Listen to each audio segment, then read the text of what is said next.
أعوذ بالله من الشيطان الرجيم. بسم الله والحمد لله والصلاة على رسول الله. Assalamualaikum warahmatullahi wabarakatuh.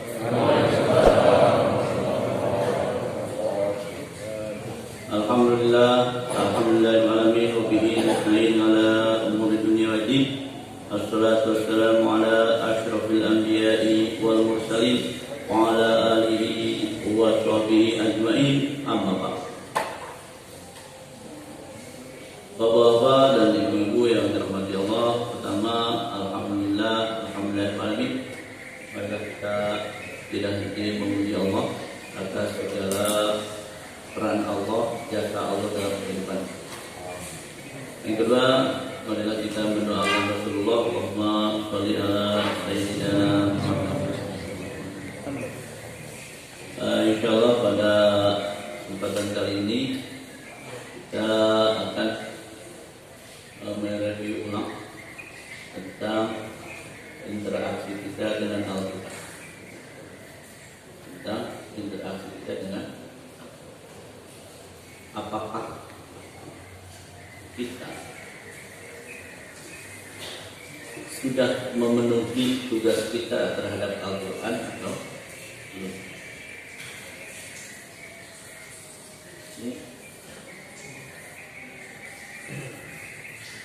Al-Quran ujian keimanan. Al-Quran ujian keimanan. Apakah kita mengimani Al-Quran atau tidak? Kita lihat tadi. Karena yang namanya beriman itu bukan pengakuan, tapi yang namanya beriman itu pembuktian. Mana bukti? Ketika kita mengatakan takwa, mana bukti? Bertakwa tapi tidak beramal soleh, nggak bertakwa. Bertakwa tapi membohong terus, nggak bertakwa. Jawa ada akhlak, tidak tumila mana, nggak bertakwa. Jadi mukmin yang bisa membuktikan keimanannya, mereka adalah disebut mukmin. Tapi tidak bisa membuktikan keimanannya, munafik. Sekarang akan kita lihat apakah kita beriman dengan Al-Quran. Ya, buktinya. Alhamdulillah, ini ada sedikit pembahasan dalam ilmu ushul fikih.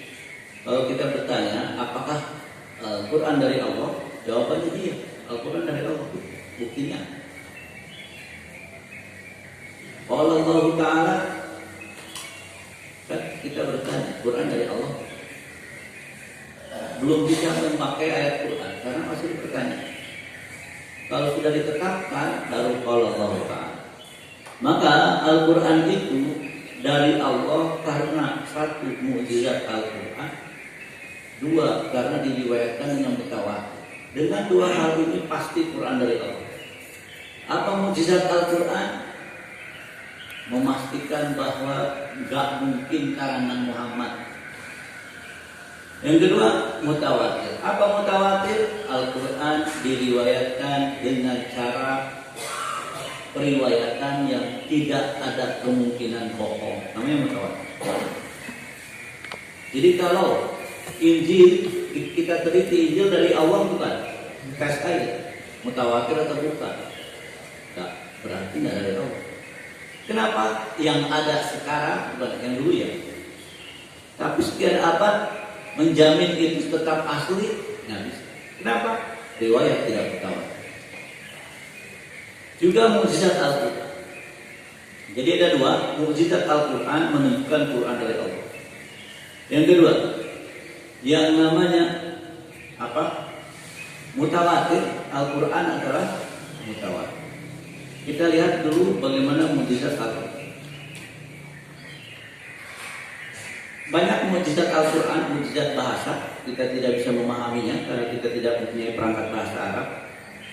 Mukjizat angka masih ada yang meragukan apakah dia mukjizat angka itu ada atau tidak. Tapi yang jelas mukjizat ilmiah Al-Quran ada. Dan ini membuktikan bahwa Al-Quran bukan dari manusia. Apa itu mukjizat ilmiah? Pengetahuan yang terdapat dalam Al-Quran atau sunnah mengenai sebuah hakikat yang mana ilmu modern menyatakan kebenaran pengetahuan tersebut. Dan dipastikan hal tersebut tidak mungkin diketahui dengan ilmu manusia di zaman Rasulullah. Jadi menurut ilmu modern ini benar. Jadi banyak sekali ketika dibacakan ayat Quran, beberapa ilmuwan nanya, ini siapa? Ini 14 abad yang lalu. Ini mustahil keramat manusia. Kenapa? Kami menemukannya baru sekarang. Disebut mukjizat ilmiah. Mukjizat ilmiah menunjukkan bahwa Al-Quran bukan karangan manusia. Al-Quran pasti dari Allah. Banyak sekali di negara, di Emirat saya ada, kemudian di Saudi juga ada, tentang al-ijaz al-ilmi Al-Quran, mukjizat ilmiah Al-Quran. Ini memastikan bahwa Quran dari Allah. Nanti setelah itu kita bertanya, mana bukti keimanan? Mana bukti? Mari kita lihat ayat proses penciptaan manusia. Walaqad khalaqnal insana min sulalatin min tin. Walaqad khalaqnal insana min sulalatin min tin. Tsumma ja'alnahu nutfah fi qararin makin. Tsumma khalaqna nutfatan 'alaqah. Kemudian khalaqnal 'alaqata mudghah. Jadi kok urutan ini dari mana? Dari mana Rasulullah tahu urutan ini? Terakhir, summa ansha'nahu khalqan akhar. Dari tanah liat jadi manusia. Apakah Rasulullah pernah kuliah di kedokteran? Kira-kira di zaman itu ada yang berarti ini menunjukkan tak mungkin. Zaman sekarang baru ketahuan ini melalui USG atau saya. Nah, siapa yang mau? Rasulullah nggak tahu apa, hanya terima, diucap terima. Contoh lain, apakah kita terbayang di zaman Rasulullah yang nggak ada mikroskop? Inna Allah la yastahi yadribu masalan ma'ahudan fama fawqaha. Ternyata diteliti di atas nyamuk itu ada makhluk hidup itu. Fama fawqaha.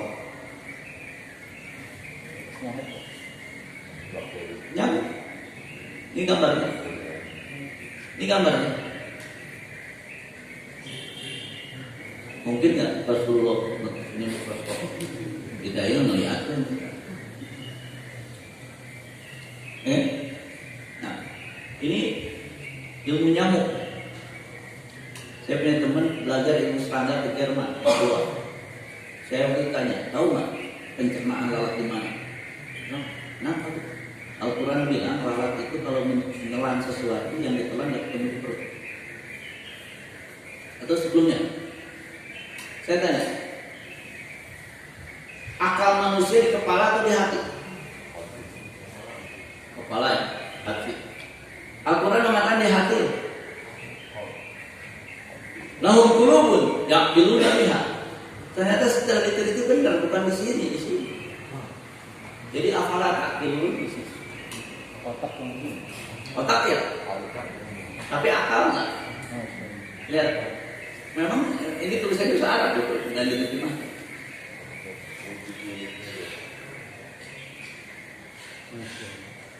Bintang meledak naik seperti bunga mawar dalam surat Ar-Rahman. Wa idza syaqqatis samaa'u faka'anat wardatan kadihan. Wardah itu bunga mawar. Coba lihat. Ini bunga mawar. Tadi nyeliti lalat begitu kecil. Sekarang nggak mungkin. Masa 5 kuliah lulus semuanya? Terbit fajar juga sama. Khaitul abyad dan khaitul aswad ternyata benar. Jelas ada. Kemudian ada yang menarik nih. 7 lapis bumi. Al-Quran mengatakan 7 lapis bumi. Allahul ladzi khalaqa sab'a samawati wa minal ardi mislahunna. 7 ke atas, 7 ke bawah. Setelah diteliti, penelitian pertama cuma 2, penelitian kedua 4, satu lagi ternyata benar 7. Nggak ada lagu. Nah ini terkenal lah. Wa yaslubu babu syai'an la yastanqiru min minhu. Kalau sudah ditelan sama lalat, yang ditelan nggak ketemu di mulut. Ternyata lalat itu pencernaannya memang di mulut, nggak di perut.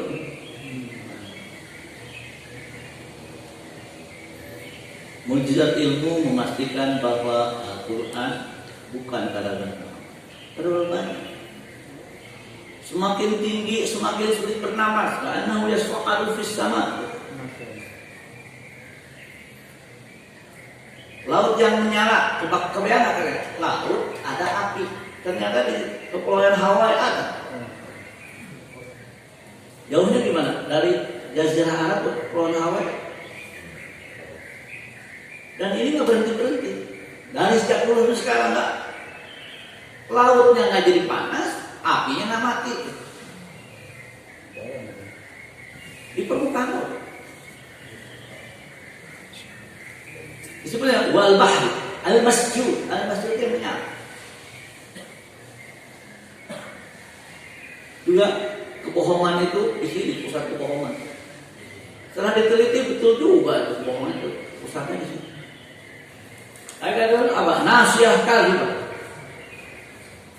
Ada seorang ahli psikologi Inggris ingin membuktikan kebohongan Quran dengan meneliti bahwa tidur itu bukan mati, karena Al-Quran bilang tidur mati. Setelah diteliti benar tidur mati, dia masuk Islam.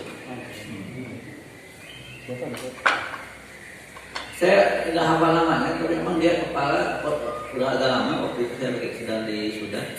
Kepala psikologi di London. Dia ingin membuktikan. Kan Quran ada tidur itu mati. Bahkan kita doanya, alhamdulillahilladzi ahyana ba'da ma amatana wa ilaihi nusyur. Setelah kami dimatikan, tidurlah ratu mati. Kan dalam doanya kalau Allah nggak kembalikan meninggal, kalau dikembalikan hidup lagi. Nah, yang jadi masalah dan rahimahullah, apakah kita beriman dengan Quran? Jadi iman bukan pengakuan, pembuktian. Ya kalau iman pengakuan, munafik juga masuk surga. Iman pembuktian. Oleh itu ada rahimahullah yang bisa membuktikan imannya dengan Quran, Allah tinggikan derajat. Yang tidak, Allah rendahkan derajat. Innal Allah la yarfa'u bihadzal Qur'an aqwaman wa yarfa'u bi akharin.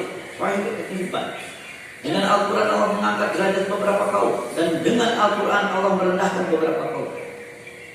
Pertanyaannya, kita termasuk yang ditinggikan atau direndahkan? Kita lihat ke bawahnya. Bahkan Rasulullah mengatakan Al-Quran antara berkah dan musibah. Wal Quran hujjatun laka berkah, wa hujjatun 'alaika musibah.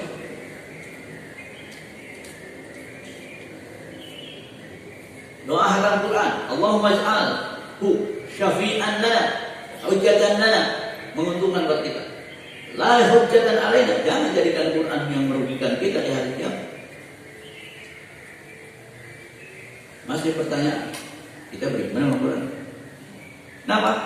Pertanyaannya buktinya mana? Nah, ya kok baru dengar? Burung ribut banget.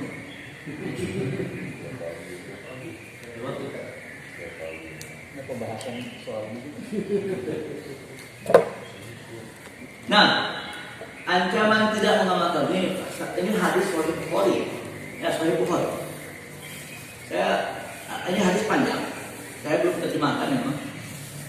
Jadi pagi hari Rasulullah nanya sama sahabat, ada yang mimpi nggak? Jadi Rasulullah suka nanya, ada yang mimpi. Kalau yang buruk yang mimpi. Kalau yang baik-baik ceritakan. Mimpi nikah lagi, jangan. Langsung bangun, takut beneran. Aku takut beneran. Sama lah, kita ini semua penakut. Karena Nabi Sallallahu Alaihi Wasallam, idza shalla salatan aqbala alaihi wajh. Jadi setelah salat melihat ke sana. Faqala man ra'a minkum al-laila, siapa yang bermimpi malam ini, fa in ra'a ahadun fafaha fa yaqul masya Allah. Jadi kalau yang baik diceritakan, yang buruk nggak usah. Yang buruk itu auzubillahi minasyaitonir rajim sambil ilmu tauhid. Satu hari Rasul bertanya, "Qulna la, nggak ada Rasul tadi malam saya bermimpi. Saya dibawa jalan-jalan sama dua malaikat. Dan pantolak diantaranya pantolakna hatta ataina ala rajulin muqad. Saya lihat ada seorang sedang tidur terlentang. Kemudian ada yang berdiri bawa batu, dilempar kepalanya, jebret, hancur. Ketika batu itu mengguling, diambil batu tersebut. Kemudian dia berdiri lagi, kepala sudah sempurna lagi, disikat, jebret, guling lagi, terus guling berulang-ulang. Kemudian Rasulullah di akhir riwayat panjang ini saya potong. Dia bertanya, Rasul bertanya kepada Jibril, apa? Siapa itu yang kepalanya dihancur begitu? Ya. Walladzi ra'aitahu yushtahu ra'suhu, kepalanya dihancurkan oleh batu. Farajul, seseorang, 'allamahullahu al-Qur'an, Allah ajarkan kepadanya Quran. Fanama anhu bil-lail, di malam enggak dibaca. Walam ya'mal fihi min nahar, di siang enggak diamalkan. Yuf'al bihi ila yaumil qiyamah, dilakukan seperti itu di hari kiamat. Tapi berarti itu azab kubur. Allah ajarkan kepada dia Quran, di malam hari tidak dibaca, di siang harinya diamalkan. Waduh. Jangan kita ada yang malam harinya dipakai tahajud, siangnya ayat dan Allah ini permasalahan berat bagi kita. Masih pertanyaan kita beriman sih sama Allah? Percayanya iya, tapi pengakuannya iya, pembuktiannya mana? Nah, karena tujuan besar Al-Quran diturunkan adalah agar mengeluarkan manusia, bukan sekedar kita, bukan pribadi, bukan keluarga, manusia. Itu khrijanan minaz zulumat ila nur. Apa itu zulumat? Hal-hal yang tidak sesuai Quran. An-nur Al-Quran. Jadi Allah menginginkan Quran ini alif lam ra kitabun anzalnahu ilaika, bukan untuk tilawah saja. Itu khrijanan minaz zulumat ila nur, agar membawa manusia dari kegelapan menuju nilai-nilai Quran. Kan yang terjadi sekarang bukan nilai-nilai Quran, nilai-nilai HAM.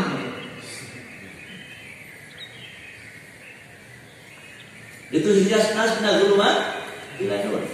Pertanyaannya, apakah ada yang mengatakan bahwa tsunami COVID-19 di India adalah azab Allah?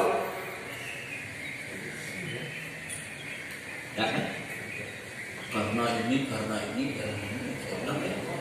Kemusyrikan teknologi seperti Allah nggak ada, sudah tinggal teknologi saja.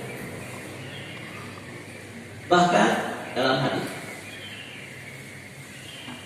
menganggap sesuatu terjadi karena selain Allah musyrik. Kan kalau nggak saya, apa kalian tuh berhasil musyrik. Itu kalau dibawa ke dokter A, nggak sembuh tuh orang musyrik. Termasuk saya disiplin prokes, makanya nggak kena. Allah. Jadi kalau kita menghapus keras, akan lahir sombong, akan lahir dia. Dan manusia seperti itu mukmin tapi melakukan kemusyrikan, puasanya nggak diterima.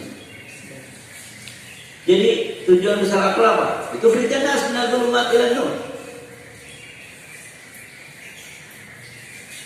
Kadang-kadang kita ini dalam keadaan terang benderang atau dalam keadaan gelap gulita. Pribadi mungkin, keluarga mungkin, masyarakat gelap gulita. Jadi kita warga Kota Bogor nggak pernah protes tuh. Ada iklan di tengah jalan perempuan setengah badan, nggak pakai baju. Web ya. Itu hijana sudah julumatin. Pertanyaannya, kalau begini kita ke surga mana? Ya, inna anzalna ilaikal kitab. Kita ini bangga, gembira Quran diturunkan.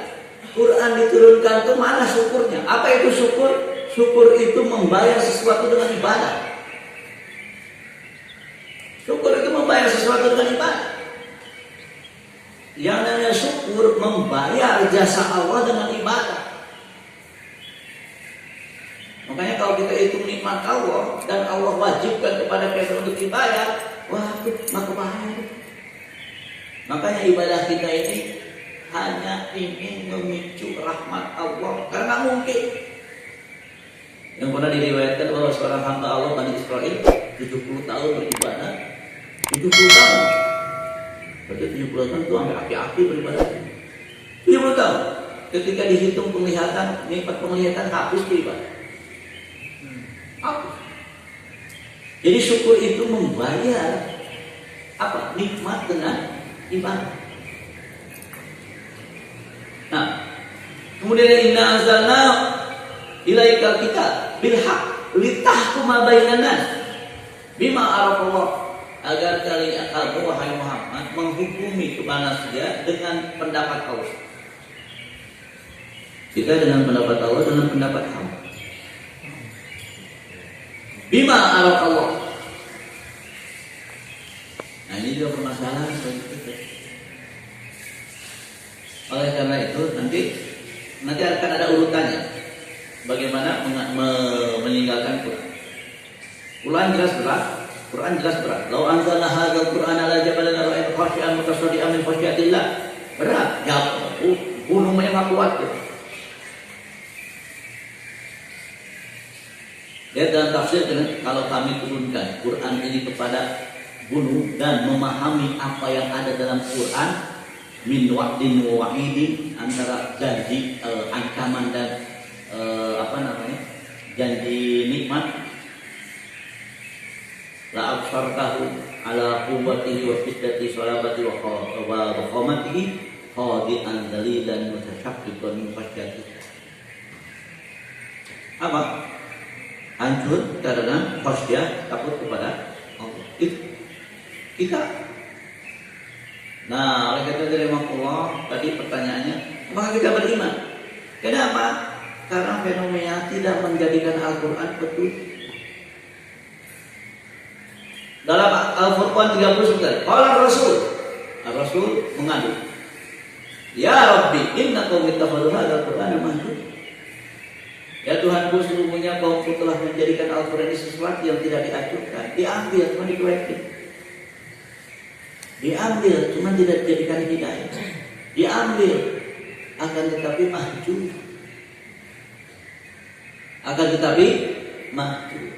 Diambil, tilawah, alhamdulillah. Mustaqabah hifdzul Quran, alhamdulillah. Memahami Al-Quran, alhamdulillah. Pertanyaannya, diamalkan enggak? Siapa yang menolak mengamalkan? Munafik.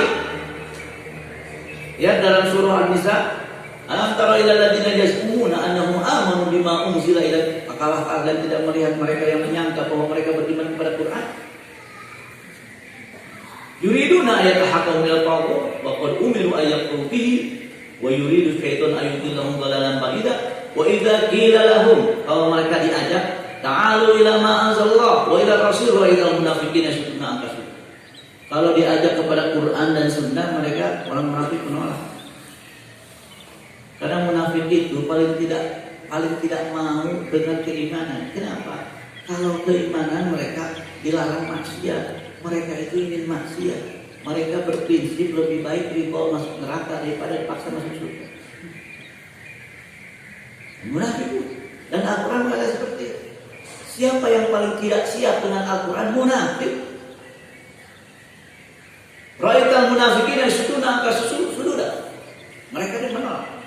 Dimanapun mayoritas mukmin ada munafik yang bekerja untuk tidak mengamalkan Quran.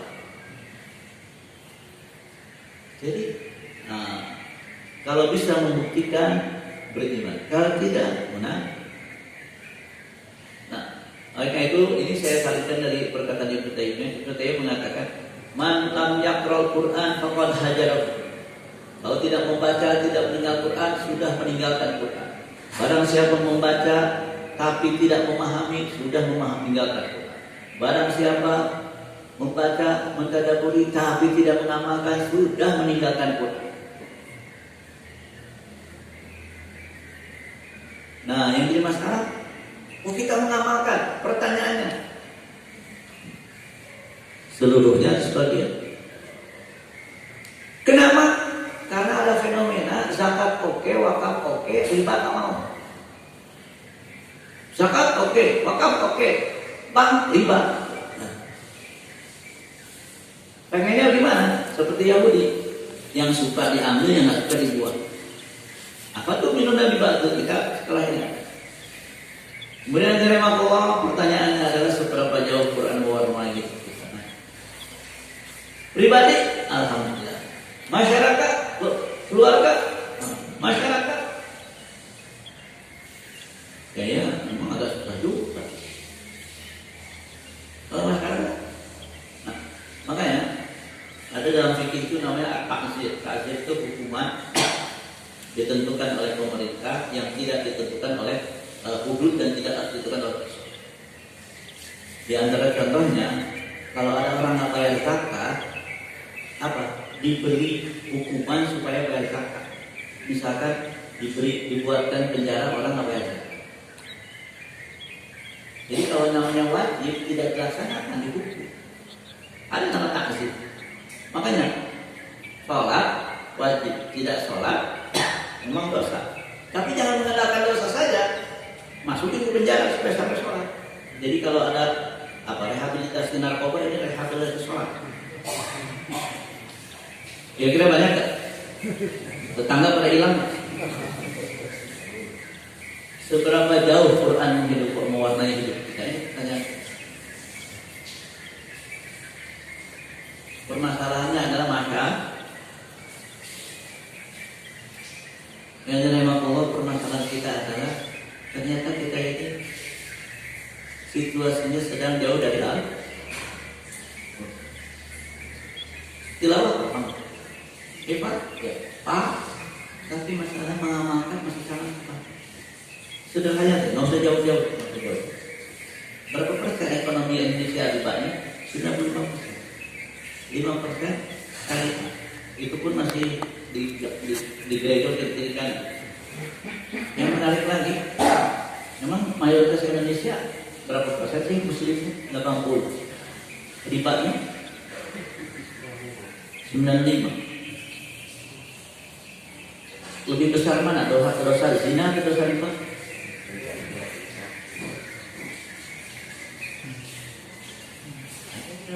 Tidak menyedihkan juga. Dan saya pernah mengatakan ini, puasa itu melahirkan manusia takwa. Apa itu takwa? Takut dosa. Kira-kira kalau setelah puasa pada takut dosa, BCA bubar kan? Ya seharusnya bubar. Tapi berapa kali Ramadan BCA-nya nggak bubar-bubar?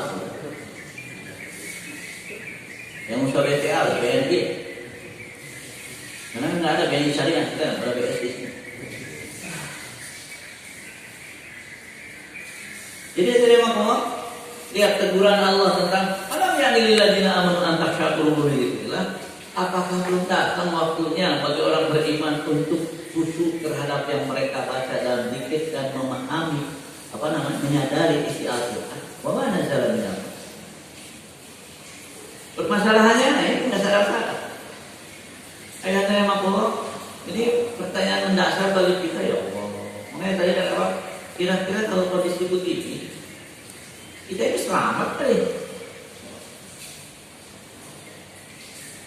Padahal dalam ayat ini, waladzi ba'atsa fil ummiyina rasulan minhum yatlu 'alaihim ayatihi wa yuzakkihim wa yu'allimuhum al-kitaba wal hikmah.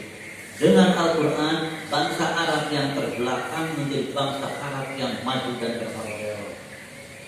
Coba subhanallah, bangsa Arab, mereka bilang, ini mereka bilang, obrolan mereka, dulu kami peminum khamr, penjahat telah kakap di siang hari.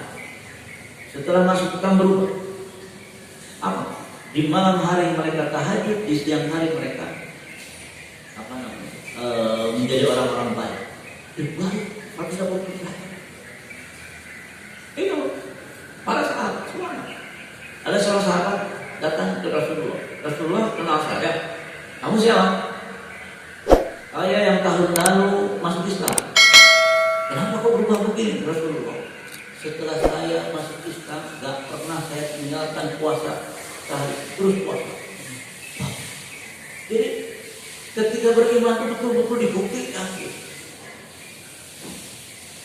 Ya kita giliran wakaf, giliran zakat pakai kerudung, giliran peresmian bank syariah pakai kerudung. Inisial mau saya sebut.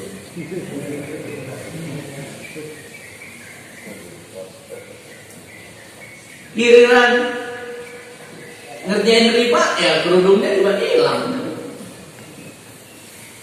Jadi Quran merubah bangsa Arab yang orang Persia bingung. Apa sih yang membuat kalian menjadi begini? Dulu kalian kami takut-takut udah pada takut, sekarang kalian mana? Subhanallah, setelah Rasulullah meninggal, ekspansi kekuasaan itu luas kemana-mana. Bahkan ilmu al-fuhat sebutnya, al-ilmu berkembang. Dalam riwayat Eropa itu diajarin orang Islam. Permasalahannya mana? Apakah kita memegang Quran? Memegang Quran